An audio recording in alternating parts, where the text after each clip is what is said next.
The Alternative Dig Talk. Real issues, real talk. Hi Rogers, can I ask you something? Shoot. What does corruption mean? Well, summarily, corruption is abuse of public power for personal gain or for the benefit of a group to which one owes allegiance. For example, when a public office is abused by an official accepting or soliciting a bribe. By the way, private people can be corrupt too, like bribing police officers to escape fines. Okay. So exactly how does that concern me? Well, do you pay taxes? I guess, yeah. What does that have to do with this? Everything. Because those taxes you pay are supposed to facilitate services you use, like water, electricity, roads construction, medicines in hospitals, name it. Okay, that is much bigger than I thought. But it can be stopped, right? Well, yes it can, although it may not be as easy as it sounds. And here is the reason why. Corruption roots are grounded in our country's social, political, economic, bureaucratic traditions and policies. So, what has kept it going this long? I mean, why don't we stop it? Well, the main reason why it has been here for so long is because institutions are weak, either as a result of poorly defined ethical standards of public service, weak administrative and financial systems, or ineffective watchdog agencies. What can we do to stop it? At a national level, we must focus on strengthening the independence and effectiveness of public institutions that fight corruption. At a personal level, we must commit to never giving a bribe. I promise I'll never give a bribe. Well, that's a great decision you have made. Me and you now have to spread this message to all our friends. If we all do our part, corruption will be no more. This message is brought to you by Alternative Digital.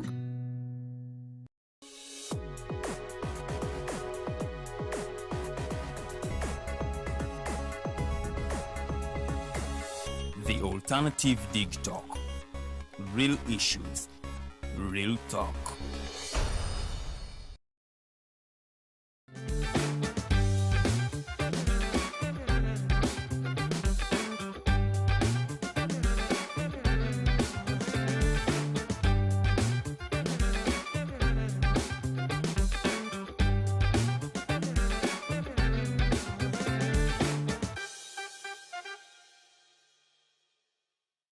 It's a good evening. My name is Normaan Tumuhimbise, and I'm sitting in to bring to you Face of the Nation show every Friday at 5 p.m., where we bring to you different people to share some opinions on governance, human rights, to mention but a few related issues.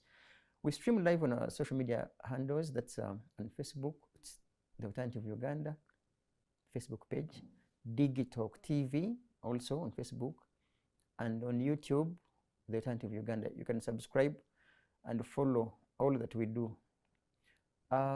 It's a Friday. We are with Miss Charity Ahimbisibwe.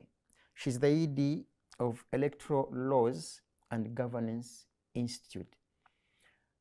She's known too much when it comes to electoral democracy. She's very loud. Perhaps she would share with us how has her voice been heard, or she has been silenced, or so. But anyway, let's hear from her to say hello to our viewers, and then we shall proceed. Say hello to our viewers, Ms. Charity. So it's a good evening to all our viewers, and good evening to you, Normaan. Thank you for hosting me. Happy to be here and to speak for to the you. first time Yes, in the studios, but the it's other times you were in our van. I was in the van. So we have a permanent home as well. Thank you once again. Now, Yes. to begin with, how prepared is your organization in the first place, before we even tackle the rest of the civil society organizations, in regards to the electoral season now? So, Normaan, one of the key issues that have happened is that funding has been a big issue. What I have are overhead costs for my organization. And to carry out election observation, you need proper funding. Why? Because there are 42,000 polling stations across Uganda. Even if you decided to do only half of those polling stations, you need people who you'll put at those polling stations to collect data for you. And each of these people should have a phone. Each of them should have airtime and data to send you that information into More a so a smartphone. yes, a smartphone, to send you that data into a centralized system, which is usually a place where you put about 3 or 4 computers, get people who you also make to sit behind those computers, receive the data, and you analyze the data. Then put out real-time information and analysis on the different aspects of the election. For example, right now we have over 210 people who picked nomination forms for presidency. But how many were women, if I asked you that question? How many of the 203 were women? What were their ages of the ones that picked? Because this would be the data. Why would that in the process? So you see, when you analyze the trends of an election, if you analyzed how many people picked nomination forms, and you're able to tell us that maybe they are between 25 years and 34 years, it means that a young population has become interested in the presidency. And maybe in the next 5 or 10 years, these young people will be the people that will be in governance. So it helps you to project on the governance issues in your countries. You cannot speak definitely without data. You mentioned some of the people that picked nomination forms. Yes. And not with any bias. Yes. But we have had some bit of the corridors speak, and people wonder whether some of them are even serious, or rather people are taking presidency for anyways. Let me even just go there and make some news. What do you make of that? Yes. Now, the only good thing I know is that the law was changed not to allow them to access money. Because previously, what would happen is once you can collect the signatures from half the country and you return them, the Electoral Commission would give you 20 million Uganda shillings for campaigns. Yeah. They would also give you a van and soldiers. So this is what would happen. I would go and borrow the money, and then I would borrow like about 5 million to go collecting around signatures and everything. Then I would come to Electoral Commission, they give me my 20 million, I pay the person from whom I borrowed the 5 million, the 15 I put in my pocket, and I'm happy. So that would make profit for you. You'd be a business person. There is no monetary exchange between EC and the presidential candidates. They took away the money. It's now okay. The 20 million is a requirement for you now to pay. Sure. Yeah, to for pay you the candidate. But you will not receive any money from the Electoral Commission for you to carry out any campaign as a presidential candidate. Before now, Electoral Commission used to give money. And I remember. Maybe let's if we could highlight that 20 million back in the day. I think they used to give them 15 or 20 million. 20. What did you ever make, in quotes, we call it necessary noise, in quotes, any noise in regards to, first of all, some people back in the day would consider that money as not being enough to facilitate someone's presidential campaign. Bid. But also to add that it was kind of an antidote to monetization of politics. Yes. That, EC is giving you this much to traverse the country. Yes. Use within that mean. Yes. Did you find it justifiable? First of all, was the money enough? And also now removing it. So these are two questions in one. So you see, was the money enough? Was 20 million enough to move around the country as a presidential candidate? It wasn't enough if you look at it. But if you look at it from a business sense, which I have just told you, like Katumba Oye, he benefited in 2021. And that's why his life changed for good. Katumba was able to make a difference from the money. He was new from school. He knew he was not going to become president, but he just wanted to have the money. He got the money. He used it. And he's a different boy altogether. Aren't you judging a book by its cover? No. He himself said the opportunities that came with him standing for president were very many. Number one, nobody knew a young boy would want to be a president, and he stayed on the trail until the end. Don't you think the same money that you accuse him for having spent, rather was spent through his movements and on the trail?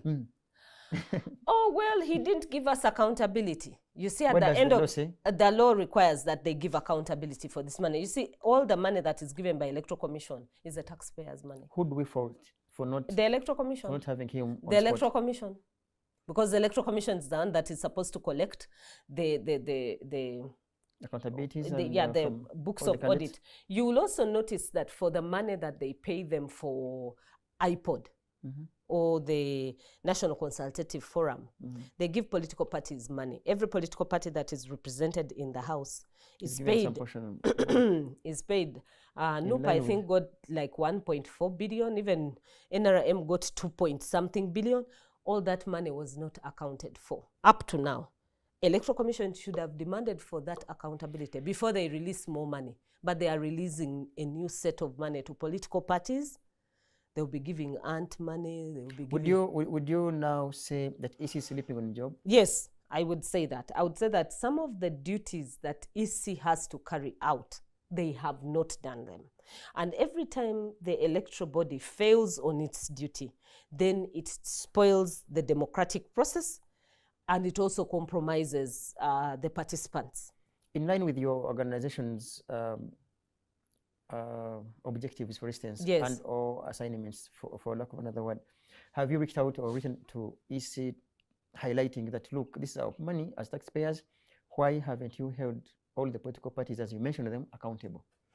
No, I have not written to the EC, but I have had conversations with members of the Electoral Commission about the same. Maybe I should put it in writing, because that helps legally. Legally, it helps when you put... What was their response? When we had the conversation, they said, no, we have asked them to provide the accountability, but they haven't brought it. But of course, the law gives Electoral Commission the power, the mandate to bring them to book. And I think this would be the right time to have even it as, even before now, it would have been a good time for them to have accounted. Okay, I want to take you back to the 20 million. Now that money isn't there, that move, is it pro or against electoral democracy? Now that money is not there, what it means is that these presidential candidates will have to find their own money to carry out the campaigns. It disadvantages young people who want to participate in the process. Remember, in the first place, when they removed age limit, Normaan, that is why we have all these people. Yeah, from 18 up to, even if it's 200 years, you can contest. Exactly. Was it a good law in your view? No, it wasn't a good law.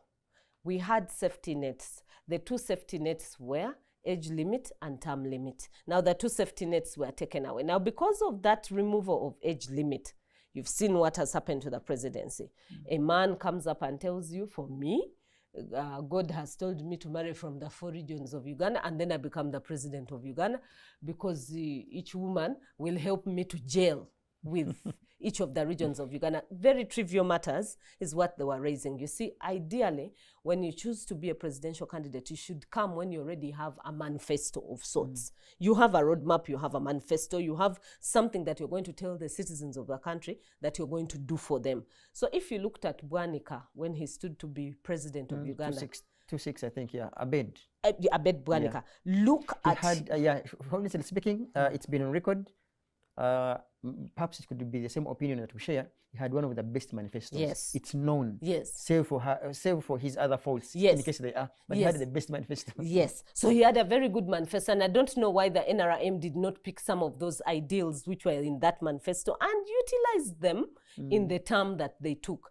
Because some of them were promoting the economic basis of an ordinary Ugandan. So today maybe would have had economic boom, more businesses, you know. So these candidates who have come, they should have come with such an agenda. Each of them came, now I'm also standing, now I'm also standing. Now nobody had an agenda, nobody had a manifesto, nobody said, okay, I have been thinking about it for a period of time. Here now it is that I have my manifesto, and this is how I'm going to run. Had they done that, it was going to be a totally different ballgame. Of course, the National Unity Platform later in 2021 also came, and they had a manifesto that was fair, but had been influenced by the team of people who were voting for it. So, Normaan, you asked me a good question at the beginning where you said, what is the organization doing ahead of the election, and has it curtailed you a bit?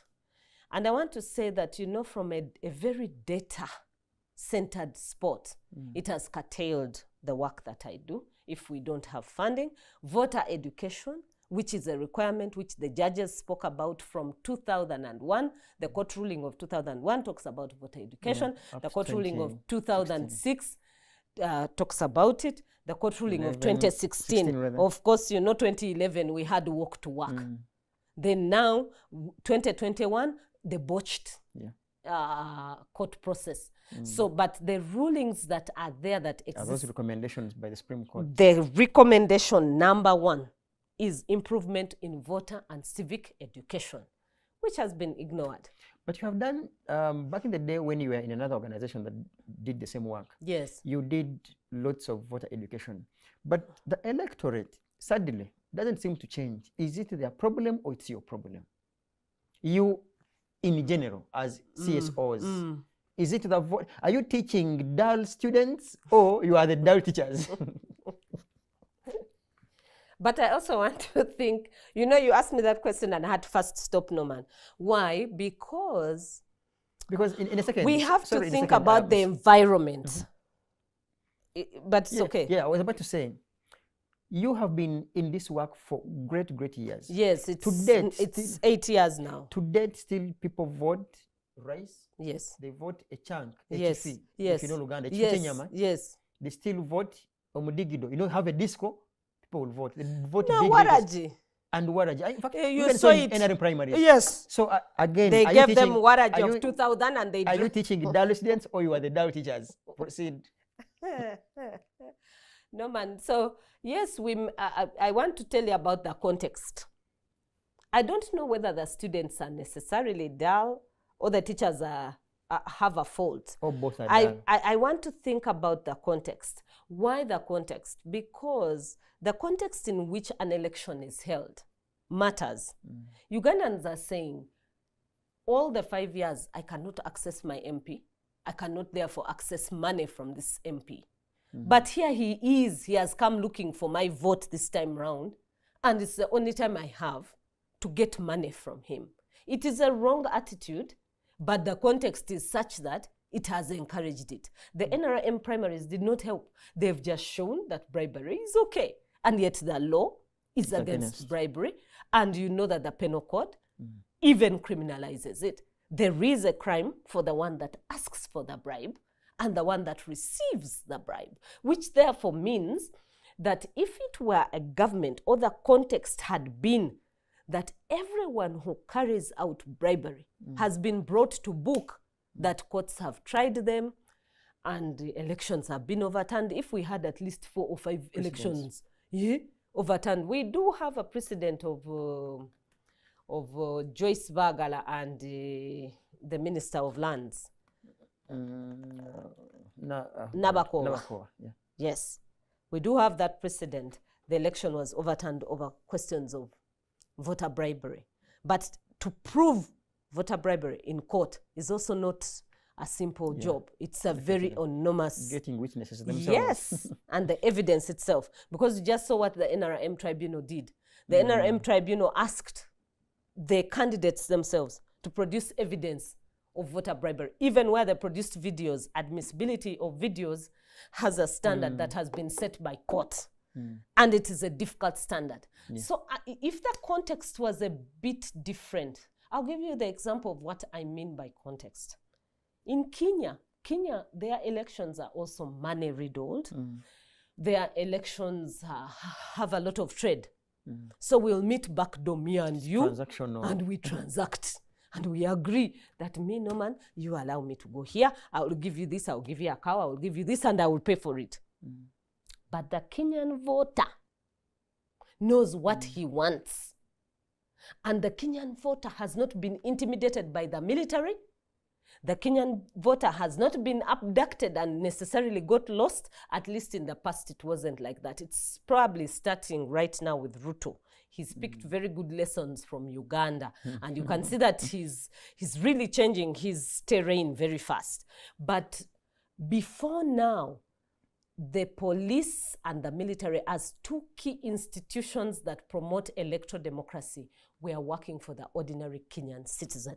And so the ordinary Kenyan citizen knew, even if you brought what amount of money, my vote still counted because I had the support of the military and I have the support of the police. But in this instance, in Uganda's context, it's a bit different. Whether you you want to stick by your vote, and the military wants to change the votes, they will change. Ask your friend in Remiyaga. Such cool. What is happening to him right now? If they want to change the vote, they will. And there is nothing you can do. You mentioned money, Charity. Yes. Recently, the president has been moving around. It's on record. This is not blackmail, but he's been having envelopes. And what stood out for me was when he was in Kasokoso and he was like, do we still have 30 million there? And it's on record, and with due respect. What do you make of that? Some people, some scholars have considered it as a pre-voter bribery. Not much as what, because we're already in the electoral process. What do you make of that as an analyst of electoral democracy? Now, I don't know if, Norman, you have read what Andrew Mwenda has recently written. Andrew Mwenda, this past week, has written a very thatching article. He said, number one, that you and me who are elite, we are very stupid. Why? Because we don't know that democracy equals to money. That if we had a political dispensation that was based on religion, then that one might not necessarily be equal to money. But the forces that determine a democracy is money. And he was vouching for the money that was used in the NRM primaries. He was saying, if you calculate the dollars that were used in the NRM primaries, it is just ordinary money if you compare it to the US and the money they use in their primaries and the national, the final democratic election. Now, of course, those are the views of Andrew Mwenda. But was he sensitive of the economy of US vis-a-vis Uganda's economy? He said, you see, I'm not bothered about economic study right now. I'm bothered about democratic ideals. Because what are the democratic ideals you and me are talking about? You as Normaan, as a scholar, what are you talking about democratic ideals? Number one, we are saying elections have to be free, elections have to be fair, they have to be credible. What do we mean when we say they have to be fair and credible? When we say they are fair, it means that you who has a lot of money should be able to compete the same way me who doesn't have money is competing. And both of us, our ideas should compete at the marketplace. Not the money. Not the money muscle. Not the money skewing the mindset. And now he's saying that even in America, the money skews the mindset. And I am disagreeing. I'm saying that in America, those people already have their money. They are the ones who collect the money for the political parties. Yeah, sure, for the candidates. They pick that money from their own pockets. Yes, this money is spent on the election. But even when they spend this money on the election, they account for the election. So yes, the president could have been on the trail, but this is what has been happening from 2001. He always goes ahead and says, look, I am reviewing government programs. And when he's reviewing government programs, the law allows him to do that. Because it's still donations. Yes, the law provides for the donations. It does. And it makes him still president. So you see, it's different if the law had been different. But because the law provides for it, and the law sets the standard. So even if he asked for 100 million, for him it's very difficult to put him in the docket and say, this is voter bribery, because the law does provide for him. For but if it was a political candidate, any other political candidate, then it becomes voter bribery, because for them, the law does not protect them. So we go back to your grandfathers who made these laws and decided that that is the standard. You mentioned, okay, let's now highlight the law. And from your words, you mentioned most of what you have submitted is that the law, apparently have bad laws. Some of them are bad laws. Okay. If you had an opportunity to amend electoral laws in specifics, which laws would you consider amending? We have what we call the Electoral Financing Bill, which we presented to Parliament. And the Electoral Financing Bill attempted to look at the Constitution entirely and identify areas where we could tighten the noose on the question of voter bribery, vote buying, and vote rigging. And that bill has not seen the light of day. It's still in Parliament. Who do we blame for that bill? It is Parliament of Uganda that you blame for that bill, because they have failed to look at it. They have failed to review it the same way they've refused the electoral reforms that we talked about from 2001. Now they are overtaken by events. They have been overtaken by events. So it is still the parliament and government, because parliament and government are not considering electoral reforms to be very important. So what? So what if we don't carry out the reforms? But here is the so what, Normaan. In terms of democracy, democracies only grow with lessons that are learned and improvements that are made from every electoral cycle. So if we made no improvement from the 2021 electoral cycle, and we are now in the 2026 electoral cycle, and everything that we saw bad happening in the 2021 electoral cycle has remained the same or worsened with the 2026 electoral cycle, it means that your electoral democracy has deteriorated. And this has been certified by data from Freedom House. Freedom House Index report shows a decline in democracy in Uganda, but it has also been certified by the Universal Peer Review Mechanism, the UPR. The UPR report has been showing Uganda, whenever we come from an election, Uganda goes and reports in the UN. They report about different indicators to do with human rights, to do with electoral democracy, to do with voter education, what has happened on the democratic arbitrary arrests. They report about those things. Now, the reports, as we have seen them with every election that has happened, have shown a decline in our democratic dispensation, but they've also shown a decline in the management of elections. If earlier alone you mentioned that the yardstick of age limit, Yes. Its removal brought, to some people's view, even unnecessary candidates. Wouldn't that make you look like anti-young people? Because for me, if one can be 18 and wants to contest for president, why would Charity be annoyed of someone who's, some young person picking nomination reforms? I don't know whether it makes me anti-young people. Yes, we have a young population, and I want to acknowledge we have a young population. But Normaan, we want to think about Article 99 and Article 98 in its sanctity, or in a holistic manner, how those two articles are perceived. That the person of the president will have a certain character. And the presidency, now the office will have a certain way it is run, managed, and the way systems are dispensed. Remember that the presidency has to work with the judiciary and has to work with the legislature. Not necessarily to overturn their views, because you see, Uganda's democracy tried to have what we call, or the constitution tried to have separation of powers, but they failed. What we have is checks and balances. Not the doctrine of separation of powers. No, we don't. That doctrine failed. If you go and pick the legal scholars and weigh their view clearly, what was envisaged for separation of powers, because if the true separation of powers was there, then the president would never influence anything that happens in parliament. Oh, it's you who don't see that there are separation of powers. No.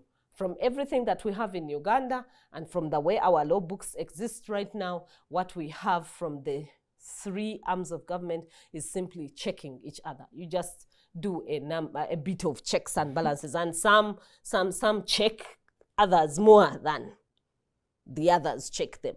So ideally, because the system on which we run is like that, then the candidate who comes to be a president should be quiescent of all these things, should be able to understand that, okay, this is how the economics works, this is how poverty works. Even if you're going to put for us a political story, like our friends know how to put for us political stories, you should be able to take that office when you know this is when I will play politics.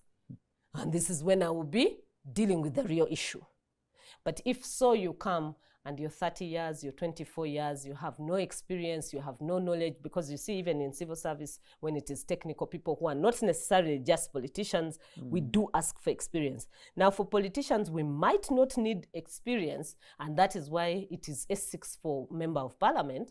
We might not need experience, even for presidency, but what we need is for you to have a mindset that is open enough to understand world politics, to understand local politics, and to understand regional politics, and to be able to position your country in such a way that it will benefit from the region, from international and local dynamics. That literally takes us back to the question of law.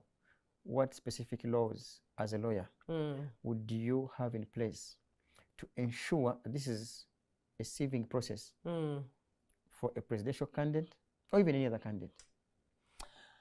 You see, I think that the law as it was before now, 35 and above? When we had the age, yes. Because you see, Norman, when you're 35 years old, you don't think like a 22-year-old. Definitely. Even when you're 35 years old, you don't think like an 18-year-old. But now you're saying, as long as for me I'm on the voter register, which means I'm 18 years old. And one day can contest for president. I can. I'm 18 years old. I feel I want to be president. I actually can contest and let these technocrats do my work for me. It wouldn't be bad if I can conceive the things that I have just told you that you be able to conceive. But our education system, I would start by changing the law on the education system. That our education system will bring 18-year-olds who are thinking different. They are more innovative. They understand global politics. They understand regional politics. They understand economics. So I would change the law to be able to bring for me 18-year-olds. Since now I've taken away age limit and I'm trying to be inclusive. Democratic processes are supposed to be inclusive. So if I'm trying to be inclusive and allowing 18-year-olds, then the kind of training they're getting should be able to land them at the kind of experience a 35-year-old would have in governance. That is one. You see the ones in America, they have a lot of exposure. They're always on debates. They're always having internet. They're always having information at their hands. But here in Uganda, we still have an issue even of internet coverage. How many Ugandans can obtain internet? Even where it is. And it's expensive. Or even expensive. Very expensive. Because you see, if you put on data of 5,000, how long can you use it? And that is you who has 5,000 to save every day. How about the person who ordinarily can't have that 5,000? Who depends on 5 for survival. Yeah, so the other law that I would change would be to do with economics and make sure that the country is in a good place of economy, earnings for ordinary people, for them to be empowered enough to know who they want to lead them. Thirdly, I would still change the law on bribery. That bribery financing bill, which I have told you about, the legal aid service bill that is in Parliament, I would make sure it is passed. Why? Because the legal aid service bill does provide legal aid for all people that have been unfairly treated on the political journey, like political prisoners, people who have been arbitrarily arrested, people who need legal support but don't have the money or the financial muscle. The legal aid support bill would help them. So once I ensure that there is fairness, equity, justice on the front of the law, but also on the front of the practitioners, because remember, sometimes the law exists, but the way it is interpreted in court is totally different. And you get injustice in court. So if I notice that now the institutions of government are working perfectly well, and the law exists and is used as it is, you know, Norman, that even in the present state of our constitution, if we followed it to the letter, we would not be... We would be ahead. Yes. Okay, we have had, that's Charity Ahimbisibwe. She's a loud speaker when it comes to matters of electoral democracy. But then I think as we get closer to the conclusion of this interview, yes, I want to refer you to the, so far the works done by the EC and assess on whether, about their preparedness towards managing now the bigger task We have had some, I think most of the leadership positions, people have not been nominated. So there is some other bigger tasks. How would you rate their performance so far? So one, the EC has been unfair to many Ugandans in terms of providing information. When we talk of electoral positions, and what I was looking for, Normaan was here, I wanted to share with you data from 2021. I always do this every once in a while for a reason. So you will understand why I was telling you that we need data. Electoral Commission put out adverts for voter education. Yeah. People applied for accreditation, civil society organizations applied for accreditation for voter education. Half of the civil society organizations that I know were not accredited. Voter education has not been well done in this electoral cycle. That is a fault for Electoral Commission. Because the mandate in Article 64G says the Electoral Commission will conduct voter education for the citizens ahead of every election. And if they need support, they can get civil society organizations to support them on that mandate. But it is squarely the mandate of Electoral Commission. That's one. Funded, definitely. And it is funded by the government of Uganda. And they have the funds. Because if they didn't have the funds, they should have come out and said, we do not have enough funds. But they have the funds. Because government said, we have released money for voter education. We have released money for the electoral roadmap as was provided by the Electoral Commission. Now the second thing, the Electoral Commission has been changing that roadmap like a skirt. Every morning there is a change in the roadmap. We were supposed to elect special interest groups. They say, no, the date has changed. The workers' interest group, the date has changed.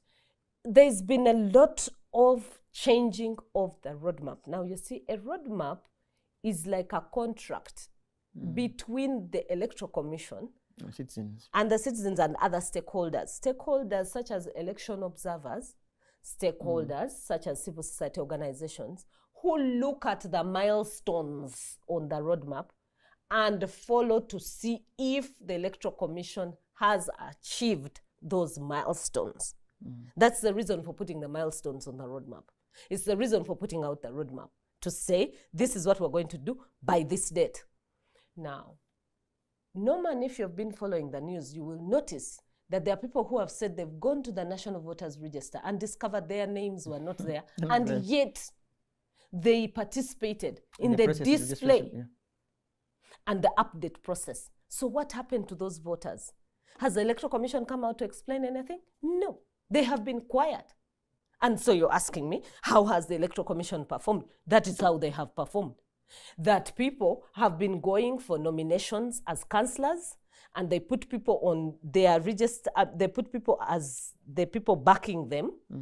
They've signed off for them their documents. They submit the documents to the Electoral Commission. Electoral Commission scrutinizes them and says, this one is not a voter. This one is not a voter. This one is not a voter.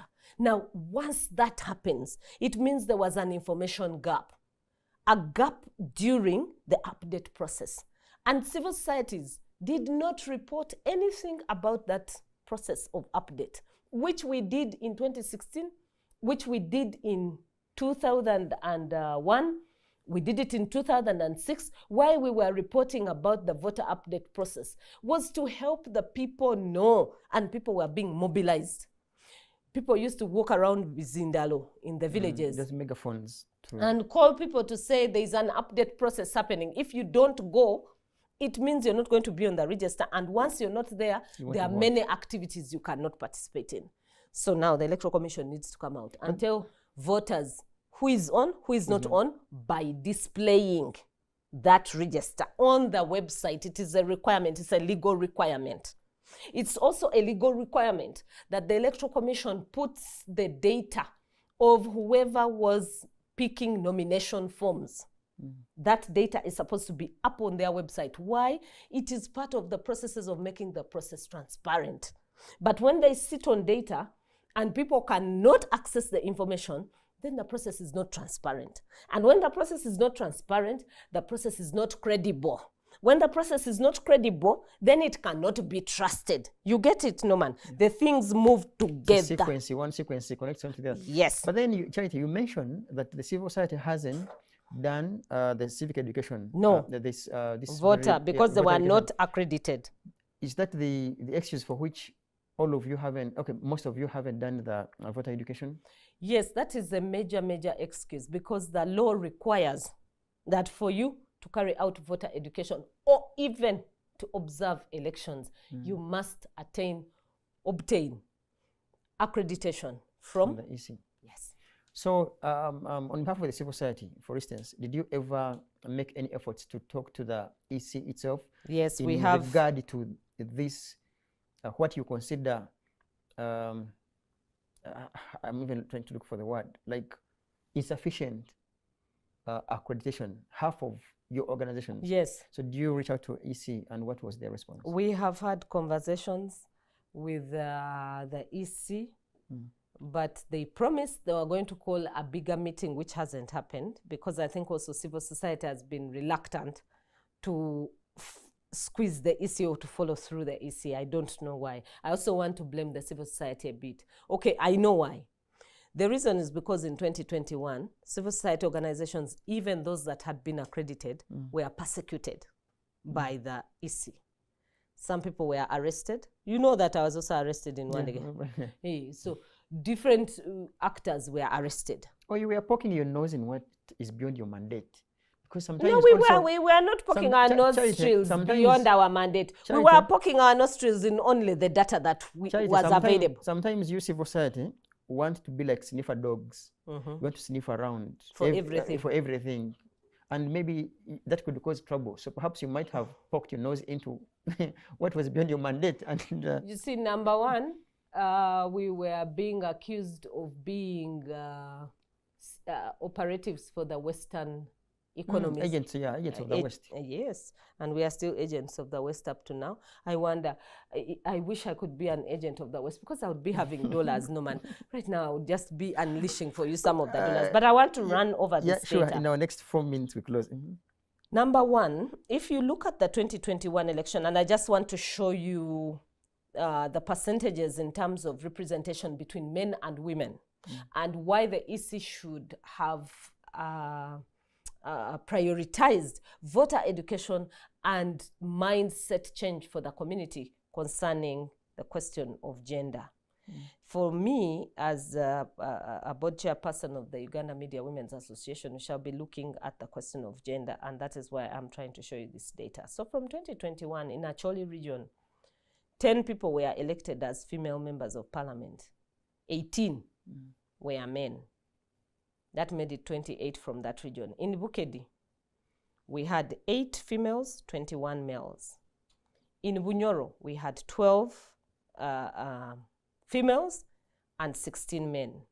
In Busoga, we had 12 females and 32 men.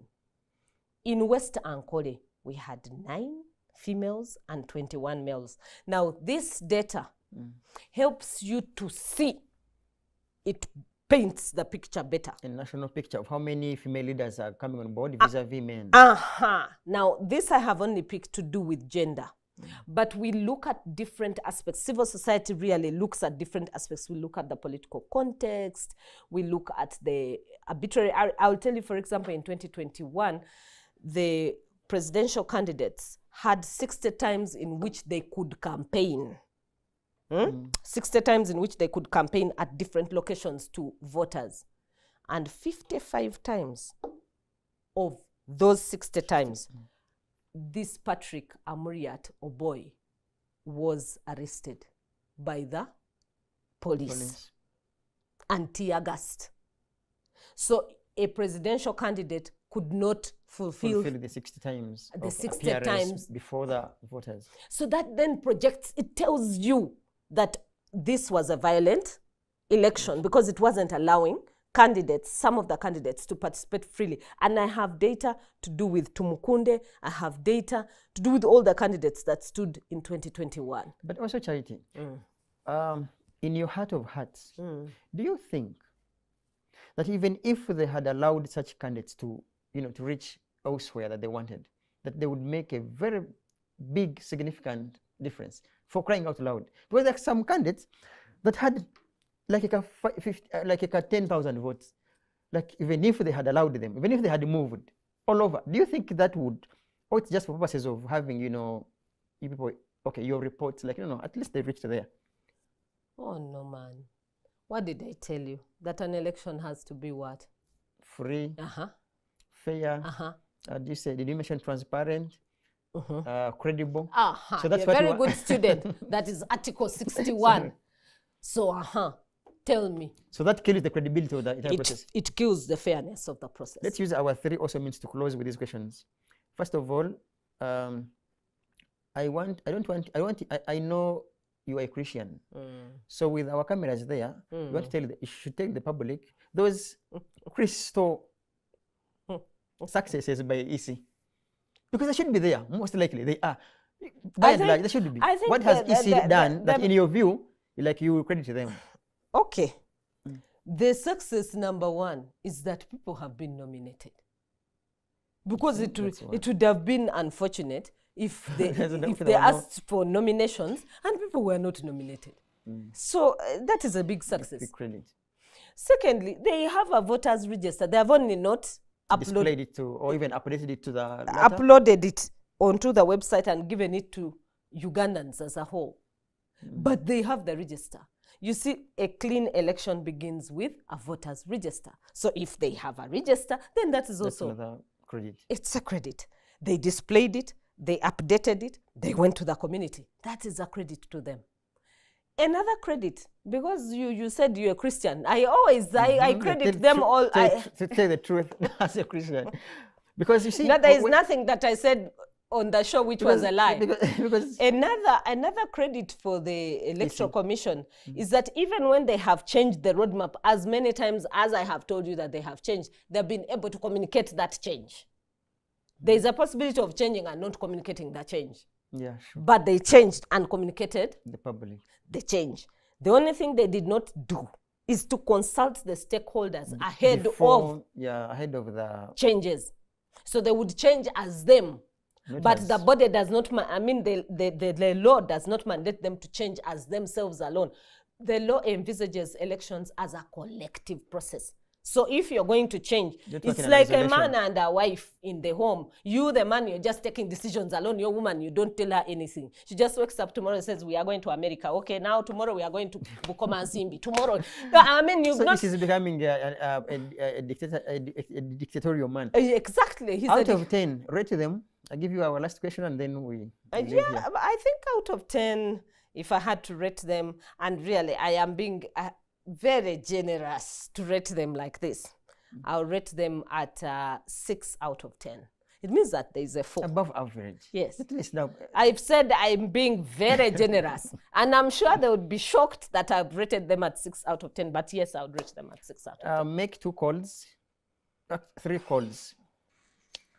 But our time. I was about to ask you, but anyway, maybe I'll ask my colleagues to give me a minute to ask you this. You want to fault EC for the, in quotes, non-performance of female candidates, for instance, in the previous elections, rather nominations and the rest. But then, we're in a country that has a vice president as a woman, a prime minister as a woman, a speaker as a woman, and so many other ministries. Don't you think that blame would now shift to people we thought would be mentoring these other women to also take on the mantle? You see, the question of gender is a big issue, Norman. And it's an issue that has been muddled in so many things. One, we have not attained equality, neither have we attained equity. When we talk of equity, it's a question of justice. And we're going to have this conversation on another day. Yeah, sure, because I want to have an entire discussion and let you understand why these gender issues are very important. Second, when we talk about the number increasing, this number is only increasing in as far as the affirmative action is concerned. But in this 2026 election, I want to excite you that LC5s, I have seen 8 candidates who are female standing to be C5 chair. chairperson. Because in the previous cycle of 2021, we had 3 women who went through. So those 3 have inspired 8 to come on board. And I think even the 3 were inspired by Salam Musumba, the one because who back in tried the day, before. yeah, who So you tried can before. see, so once there is that opening, then even the society begins to understand that, or even if we say chairperson, It can still represent it a can man, be a lady man yeah. or a woman. But before then, they would be saying, but you're a woman, why are you standing as? Cheer. Okay, we are closing. I'm asking you 3 calls to EC, citizens, and civil society. Now, the first call to EC is, I don't know, but you should find a way of allowing civil society organizations to observe their election. And you should find that way of giving accreditation to those civil society organizations and support them. Support them because that is the mandate of the law. That is my call to the Electoral Commission. Because except we have data, we cannot authoritatively improve processes, and we therefore curtail our democracy. Civil society. Civil society organizations need to work a bit better together. As in, I know we have collective meetings. We have agreed to hold a civil society conference, and we will be brainstorming a number of these things. But I think civil society needs to build scenarios around this election. What we saw in 2021 is already happening now. We have political prisoners, we have arbitrary arrests, we have people who are disappearing, we have no accountability from security forces, and we're going to only see it get worse as the election goes by. So as voices of reason, we need to come out together. By now, we should have released a statement as civil society organization about some of the things that we see going right and those that we see going wrong in the process. But we have not had a collective voice. And my appeal is that going forward, we should have a collective appeal for the citizens. Yeah. Don't beg money from those candidates. You scrutinize people for their values, their principles, and the ideas that they are bringing. Because if you take money, it is only temporary. You will satisfy yourself. There are people who got 1 million from Kololo, and after 1 week on Radio West, they told us they didn't even have 10 shillings. They sat down on radio and told us, when I was in Kololo, I got windfall. I got 1 million. But when I returned home, I spent it on so many things. Now I don't even have 100 shillings. But so it had happened. The ones that had been elected with money. Don't take money. If you do, choose people of value, because we need a governance system that works for us all. That is Charity Ahimbisibwe, the ED Electoral Laws and Governance Institute. We shall have her here some other time to come so that we can have a lengthy discussion, because this is always a brief one every Friday at 5 p.m. Face the Nation. I sign out. Continue sharing and or sending your comments. Some other time when we have her, it could be a lengthy show even for Uganda viewers to tap in her wisdom. I sign out.